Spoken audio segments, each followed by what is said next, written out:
Hey, what's up, everybody? Welcome to WWE Aftershock, episode 11 of season 4.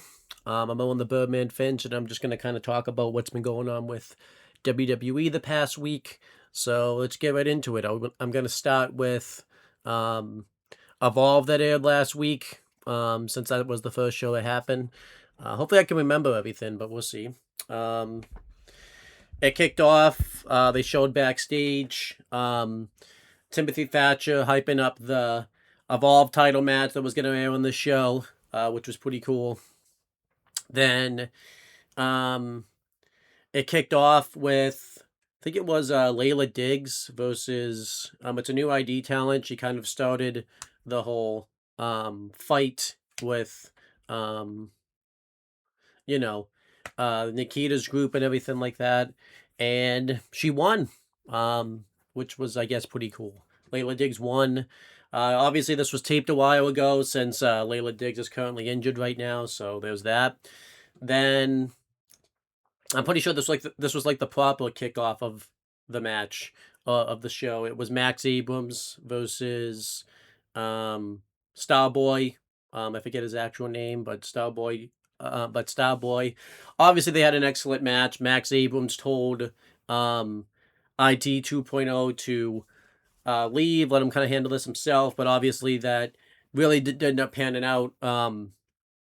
They eventually came out, and then ID 1.0 came out, being Cappuccino Jones, Marcus Mathers, and Aaron Roberts, I think his name is. And during the chaos, Cappuccino Jones went to punch one of the 2.0 ID guys, and then eventually he ended up missing. He inadvertently punched Starboy, which allowed Max Abrams to win. So be interesting to see if that happens with that. Starboy wasn't happy about it. I don't think Cappuccino Jones is gonna like turn heel or anything like that, but we'll see what happens.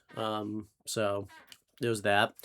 And then they did a promo backstage with Elijah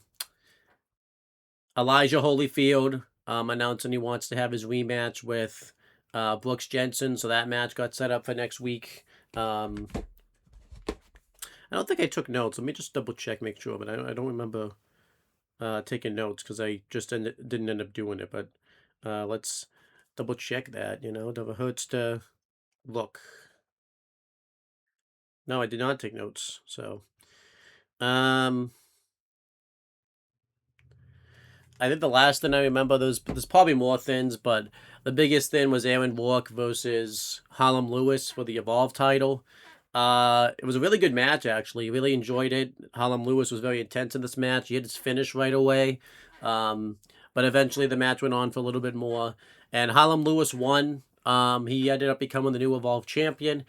I was surprised by this, because they just did a title change on a random episode, but I ain't gonna hate this. Makes people want to watch Evolve. Harlem Lewis, I think, was the perfect guy to dethrone Aaron Walk. And he's worked real hard, so pretty cool stuff. Aaron Walk had a decent title reign. So I'm happy that this happened. Be interested to see what they do with Harlem Lewis as champion. There's a lot of opponents that he can face, so yeah, it'll be interesting. But yeah, that was Evolve. I thought Evolve was a solid show. Give it like a B. We had a new champion, so that was interesting. Other things that happened on this show was they set up a tag match with, I think it was Cappuccino Jones and Marcus Mathers. It's going to be one of the two ID prospects versus the two security guys that beat them up on Secession 2. And then also Nikita Lyons is going to defend her Evolve Women's title against Laney Luck. So there's that. They kind of set that up on the show also. But yeah, we'll move on. Saturday night's main event was this past weekend. It was in Madison Square Garden. And yeah, that was an interesting show. We'll get into it. We got the countdown show, which was hosted by Stephanie McMahon and Joe Tessitore. And then we actually had a match on the countdown show, which I couldn't believe. because typically we were so used to the countdown shows going for like 2 hours. They don't have any matches, but this time they did. It was Trick Williams versus Laredo Kid. I thought they worked well together. I thought this was a nice different blend of styles. Trick Williams being that WWE style where Laredo Kid does all the lucha libre style. But I thought they meshed well together. They ended up pulling out a really good match. I thought it was really good. I'll give it like 3.5 stars. Trick Williams won with the trick shot. That obviously made sense. They're really pushing Trick Williams right now. But it was still cool that this happened. Then we had an interview with Stephanie McMahon interviewing Obafemi, where he just kind of said a lot again that he's gonna beat Brock Lesnar inside Hell in a Cell. I guess they just wanted Obafemi to show up at MSG. It would have been nice if they could have gotten a match for him or something, or found a better way to do that, but whatever. Then we had the proper kickoff of the show. Michael Cole and Wade Barrett were on commentary for that. It was Fatal Influence challenging Scream Mode, Paige and Brie Bella for the women's tag belts. Good stuff. Eventually, I think Fallon Henley got her jaw busted open really pretty badly, which was interesting. But then eventually, Paige tried to win with the roll up, but then it got reversed behind the referee's back. So JC Jane, rolled over and allowed Laney Reed to get the pin. And Fatal Influence won the tag belts. Obviously not a fan of this. I'm not a big Fatal Influence fan. And the tag division really doesn't mean much anyways in WWE. I'm on both men and women fronts, so it's whatever. But they got their moment, I guess. So and then there was only so much that Scream Mode could really do with the belts. They basically faced every team. So hopefully now maybe Paige can go on and do her own thing, and maybe be in the ladder match to crown the first interim women's champion or whatever. Maybe win that. So we'll see what happens. Then it was Danhausen versus JD McDonough in the street fight. Obviously an entertaining match. Really not much to it in the beginning. You're kind of just waiting for the clone machine and stuff to get used, and just the wackiness. It was a lot of it. JD just kind of dominating Danhausen until he started mounting his comeback. This really didn't need to be a street fight. The only reason that it really was so they could do the finish, but they could have just done a ref bump for that. But eventually the Minihausen showed up when they started attacking Dom and JD, but they got the better of them, and then Danhausen threw the toy cat, the stuffed animal cat, into the cloning machine, and we got the cat, the guy from the Knicks, that's his nickname and everything like that. I obviously don't watch basketball, and he came out, and he helped Danhausen throughout the Judgment Day. He chokeslammed Dominic Mysterio through a table, and then Danhausen won with a bicycle kick. Obviously, this means this was going to continue, so whatever. Nice to have this, I guess. Danhausen was obviously very over because he helped the Knicks win the NBA Finals, and obviously this was probably supposed to be Jalen Brunson, but because he's injured, they swapped him out for this guy. So all good enough, and everything like that. Then it was Bayley versus Lyra Valkyria. Throughout the show, they did interviews with Bayley and Lyra, kind of hyping up the match, which were pretty solid. They kind of did the same thing for, JD and Dominic Mysterio. And yeah, didn't really care about this match. The crowd really wasn't that into it. Obviously they were probably a little burnt since this was right before the main event tag match, and obviously after they had just seen the Danhausen match. But also there just really isn't a lot of life to this feud, and no one really seems to care about it. But eventually, Lyra beat Bayley. She choked her out with a captain's hook and just left it there for a while. And then eventually after, she just destroyed her. Hit Nightwind onto the steps. and just kind of completely wrote Bailey off. This might be done, obviously, to give Lyra a big character, and maybe Bailey will come back and want to get revenge. But also, there's rumors online that Bailey may be gone. Her contract's up.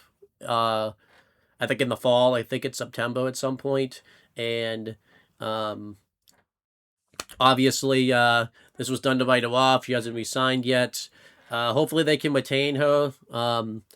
It'd be really bad if they can't, because the WWE's just lost a lot of stars this year with the New Day and Sheamus, and Bailey would really, I think, hurt a lot of morale just because of how popular she is behind the scenes and everything like that. So hopefully they can keep her, but we'll see what happens. And then we had the main event tag match. It was Cody Rhodes and CM Punk versus Gunther and Sami Zayn.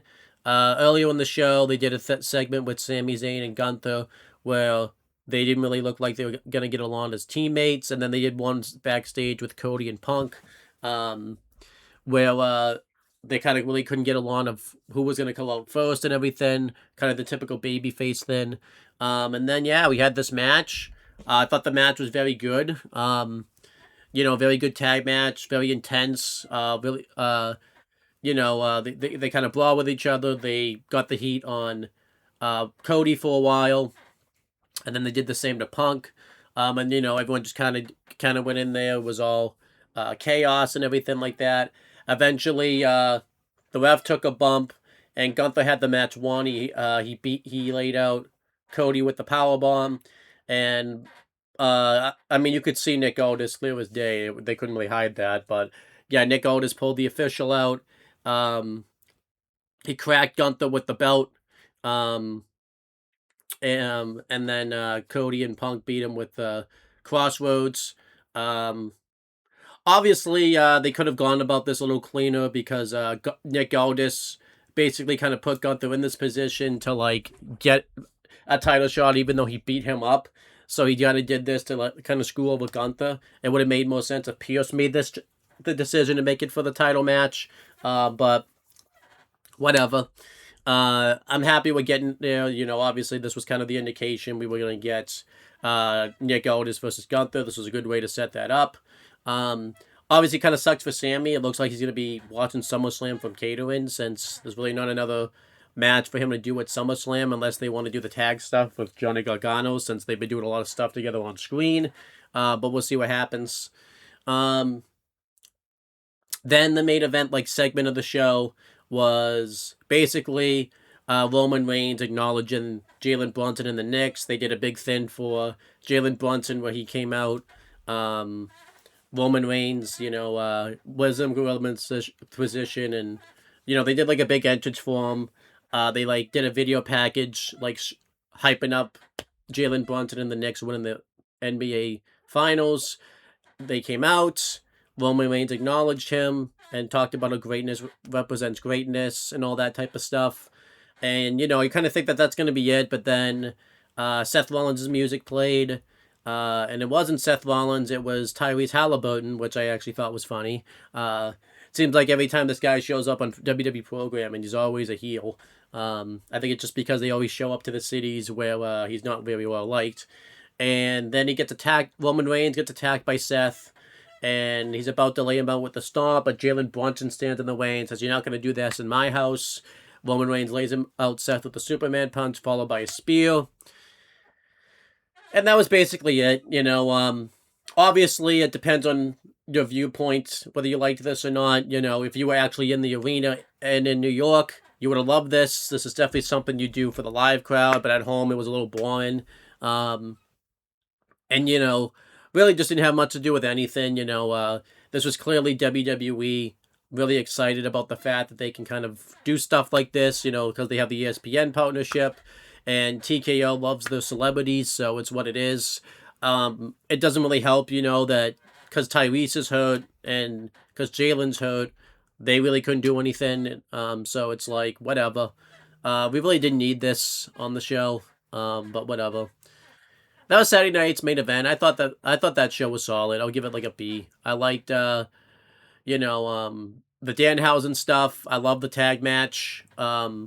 the men's tag match. The women's tag match was good for what it was. Bailey and Lyra was just kind of whatever. Main event segment was whatever.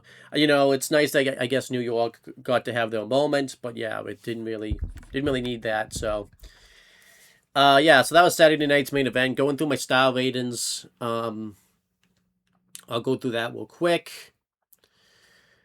Laredo Kid Trick Williams was good. I give it 3 stars. I think I said 3 1/4, but I give it 3. The women's tag match was 3 stars. JD versus Danhausen was 3 1/4. Lyra Bailey was 2 stars. The main event tag match was 4 stars, and that's basically it there. Then we had the SummerSlam kickoff show that aired at Fanatics Fest. This was good. This time around, I like the fact that it actually happened around SummerSlam time, because last year, I'm pretty sure we were still a ways off from SummerSlam before they could really do anything, so they didn't really talk about SummerSlam much. So this year they fixed that issue. They had Triple H come out. He pointed out the cosplayer, which was pretty funny. And then was going to hype up SummerSlam, but then Gunther came out and wanted something done about Nick Aldis, but Triple H said that Gunther made his bed, he had to lie in it. Nick Aldis came out and said that you thought you were going to put your hands on me and I wasn't going to retaliate. So it led to a brawl, and Triple H made the match official for SummerSlam: Nick Aldis versus Gunther. Then you had a Judgment Day segment with Dominic Mysterio and Liv Morgan, where Danhausen came out, the Mini Housens came out, and he cursed Liv Morgan again, so that was fine. And then Penta and Chad Gable came out and had a little face-off. That was pretty good for what it was. And then the main event was Cody and CM Punk's face-off. And obviously, I forgot to say this in the Saturday night's main event video, but they did a bit where CM Punk raised up his title and he accidentally nicked Cody with it.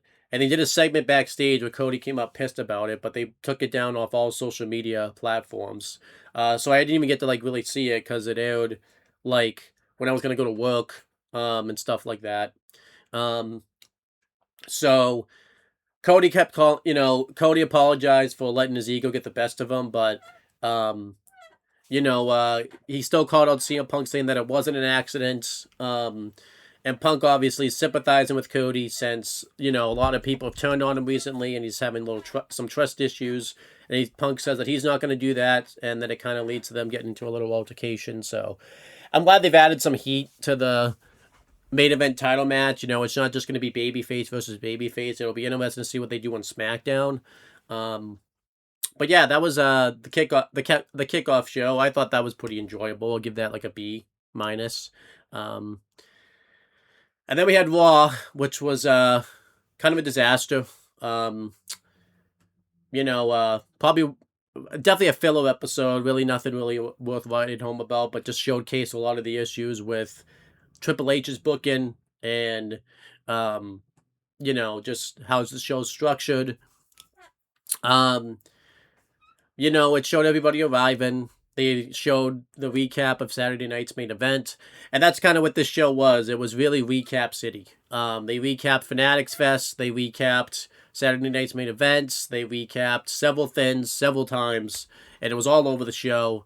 And it was really ridiculous. They just did all that. I did kick off with a match, which I actually appreciate, because typically Raw never kicks off with a match.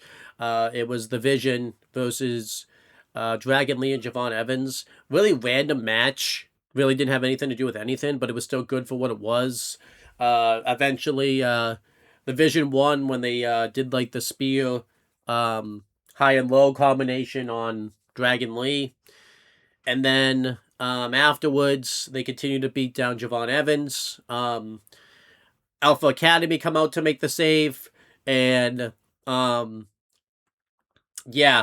get beaten down again by the Vision. So there's that. Obviously, it's the big Triple H trope. The baby faces can never seem to stand tall. And the Vision stand tall, so it's Vision's basically dead. Paul Heyman did nothing with them this week, and Braun Breaker's career is just continuously going downhill.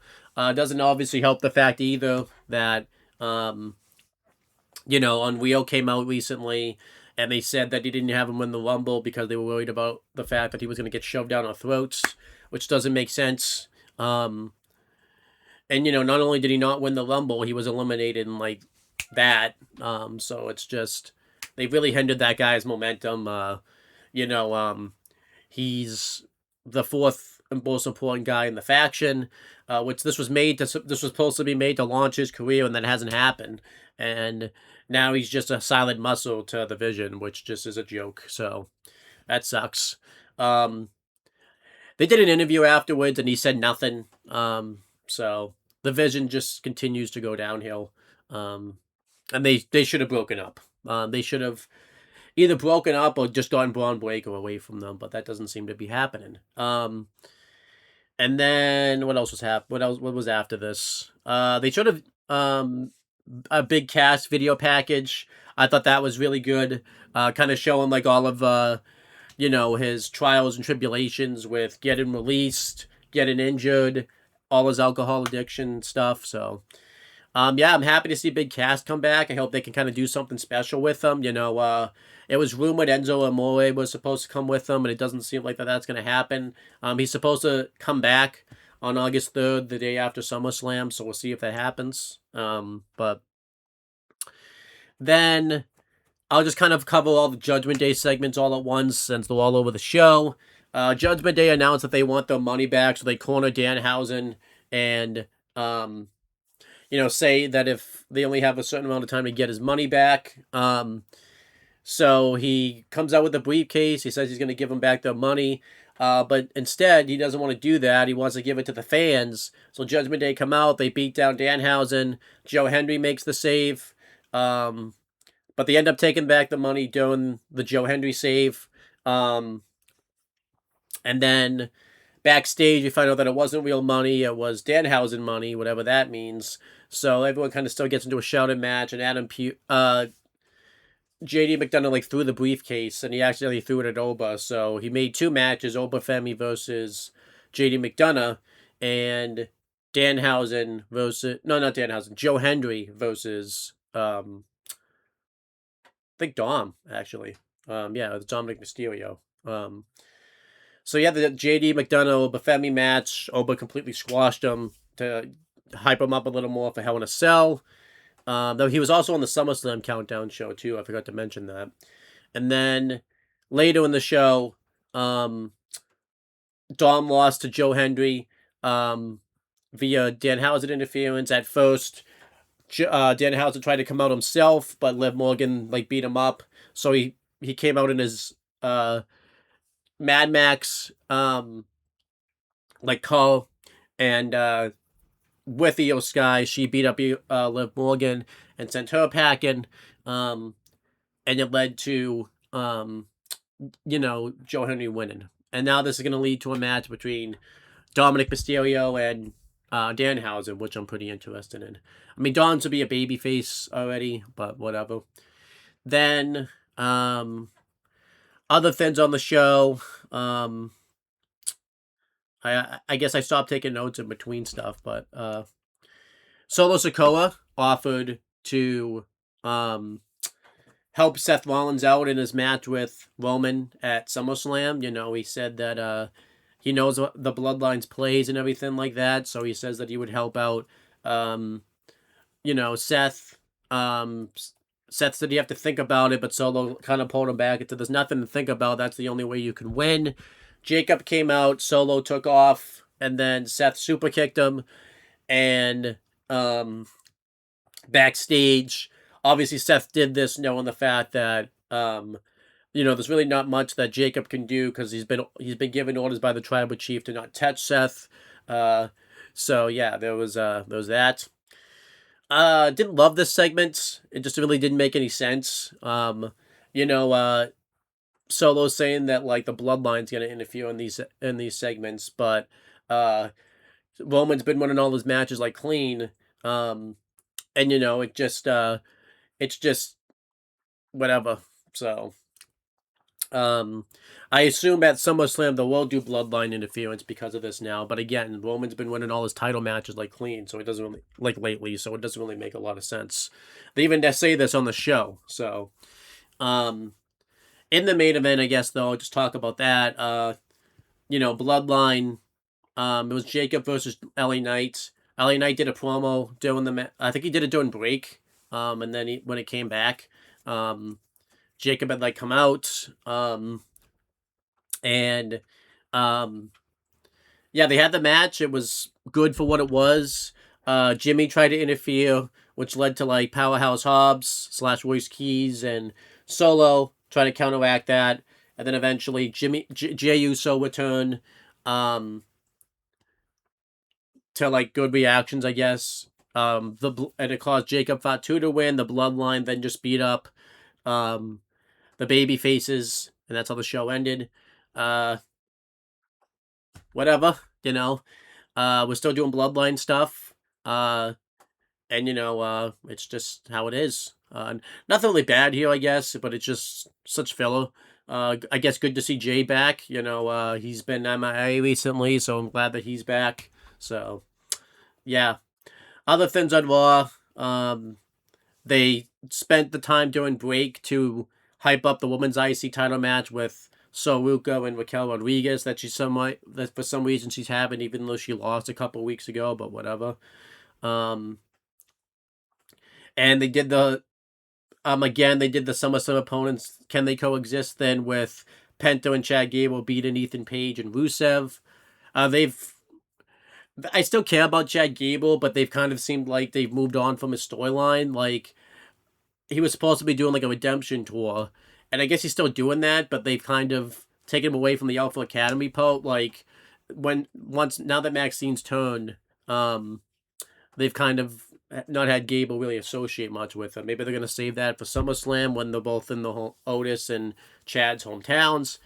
Just kind of seems weird to do that. Really, nothing else notable happened on Raw. That was basically it. Again, a lot of recaps, a lot of commercials and ad segments. No women's match on the show for some reason. And not really like a women's segment either on the show. They all took place during break. And Liv and Io were the only like real woman that properly showed up on Raw, and it really didn't have much to do with their SummerSlam match. So I don't know what the hell's going on there. Really kind of a joke. Was not that great. I'm going to give it like probably a D. Really not that good of a viewing experience. I'm glad I didn't watch this show live. And yeah, not that great of a viewing experience. It's been the continuing trend since Raw's moved to Netflix, where they just can't seem to pump out a good show anymore. So, but yeah, then we have NXT from last night. Yeah, good stuff. I liked NXT. It kicked off with I didn't really take notes, and I watched it in 2 days. But I'm pretty sure the first match. What was the first match on the show? Oh, it was the 6-man with Shaquan Sugars, Noam Dar, and Romeo Romero versus Dark State. A good 6-man, really chaotic, really all over the place. Eventually, Dion and Shaquan Sugars took each other out when Shaquan like did a Death Valley driver through like the perch that's inside, and it took them out, but Dog State still won. They hit like the double power bomb on Romeo Romero for the win. Figured Dog State would win this. I kind of like that it didn't hurt the Dion Lennox, Shaquan Sugar's feud, since they took each other out and Dog State could still get like a win. And Romeo Romero doesn't really hurt him to take the pin. The fact that he's just in the spot's pretty cool. So, yeah, this was all good. He looked good in the match. So, yeah, that was good stuff.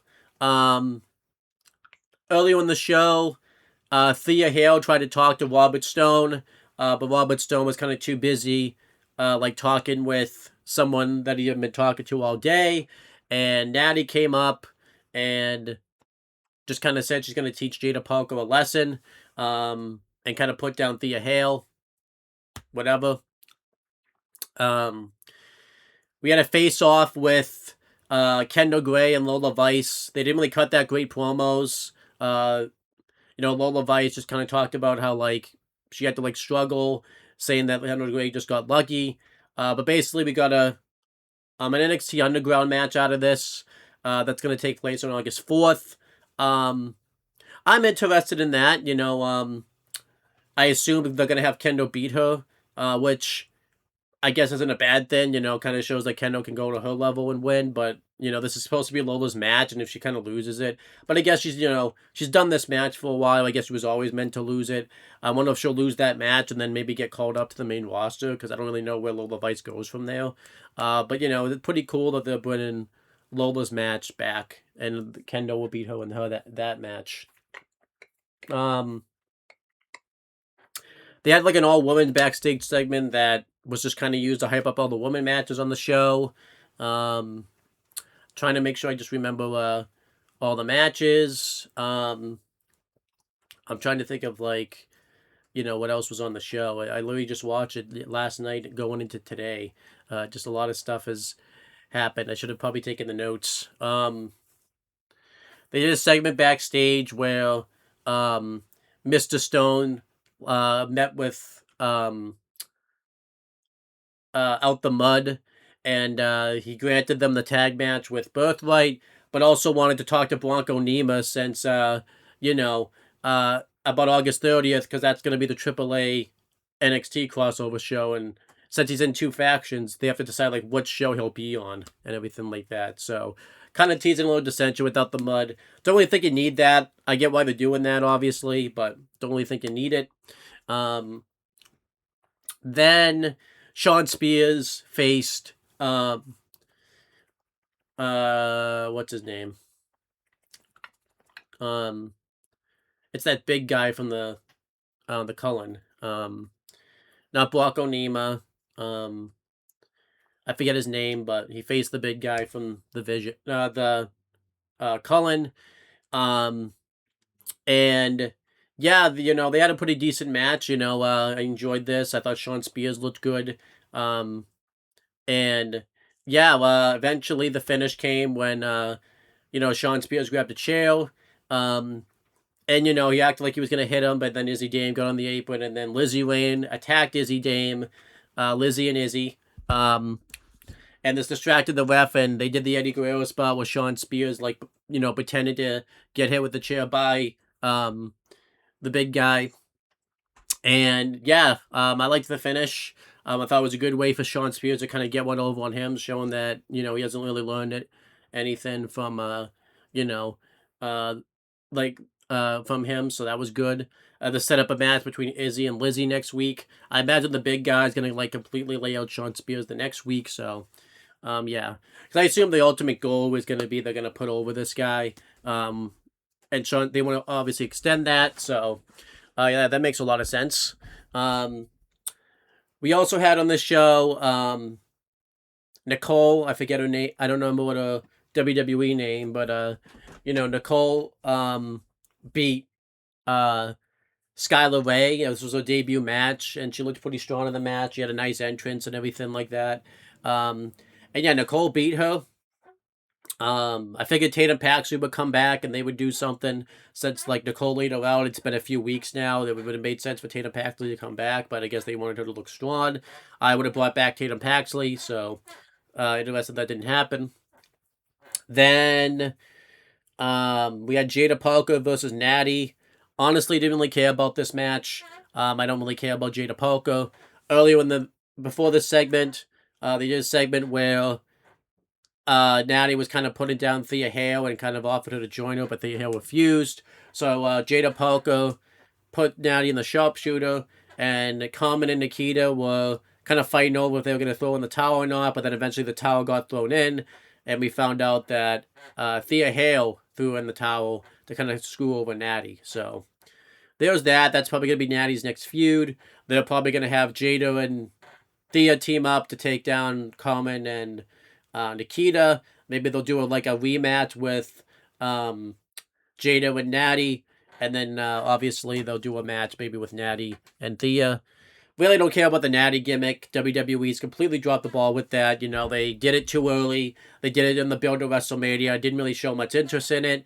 And Natty's just in the same spot. You know, she comes in every now and then, has a program, gonna lose the program. It didn't really help Natty's career out that much. So, um, whatever.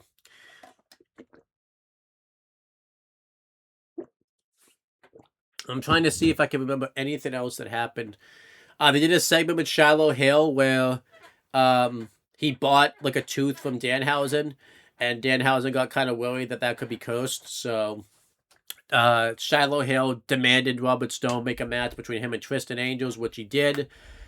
Kalani Jordan, um, you know, wanted something done about the referee not counting 3 on Callie Armstrong, and Robert Stone said that nothing can be done. So that's probably going to be the big NXT Women's Title match. Will be Kalani Jordan versus either Lola or Kendra Gray. Probably Kendra Gray, since they've done a couple matches, and that would be the NXT Women's Title match at the PLE. Now, what I would have gone with, I would have done Kalani Jordan here and then Lola Vice in the big rematch, but that's what they're going with. Especially because I think the Underground match will be a bigger deal there, but whatever. I think that's it for NXT, other than the main event stuff. I really can't think of anything else that was on there, but I might be missing something. Then they announced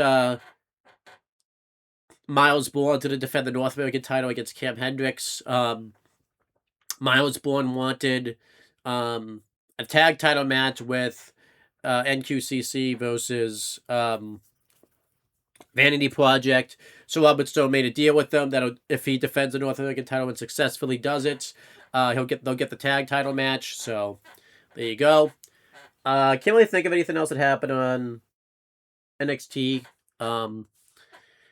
The main event was the street fight with Naruku and Tony D. I thought the main event ruled. It was a great street fight. Just two guys going out there, just laying everything on the line. They did the miss spot like right away, and it was a pretty brutal match. Eventually, Tony D won with dead device through the table off the steps, and beat Naruku. Be interested to see where Naruku goes from here. I kind of wish he got a title run, like maybe he won it at the Great American Bash and then here. But, you know, they obviously want to keep the belt on Tony for a while, but it'll be interesting to see where Naruku goes. Hopefully, maybe he can get a NXT North American title run or something, but be interested to see where he goes. And then at the end, Mike Santana officially debuted for WWE because obviously he's been there because of the TNA partnership, and now this was like his first big WWE appearance as a WWE contracted wrestler. Really excited about this. You know, I think he can do a lot of good things in NXT. I imagine he should just immediately win the title. You know, since he's been there a few times, maybe then Naruku will beat him for the belt. So yeah, that was NXT for this week. I thought that was solid. I'll give it like a B. Overall, really enjoyed NXT. The only other news thing to break down is it looks like Tom Brady's going to be doing something with WWE because obviously during Fanatics Fest, they did a segment where he slapped Logan Paul in the face, and they kind of kept that going. During like a ping pong challenge, they kind of faced off and kind of mouthed off at each other.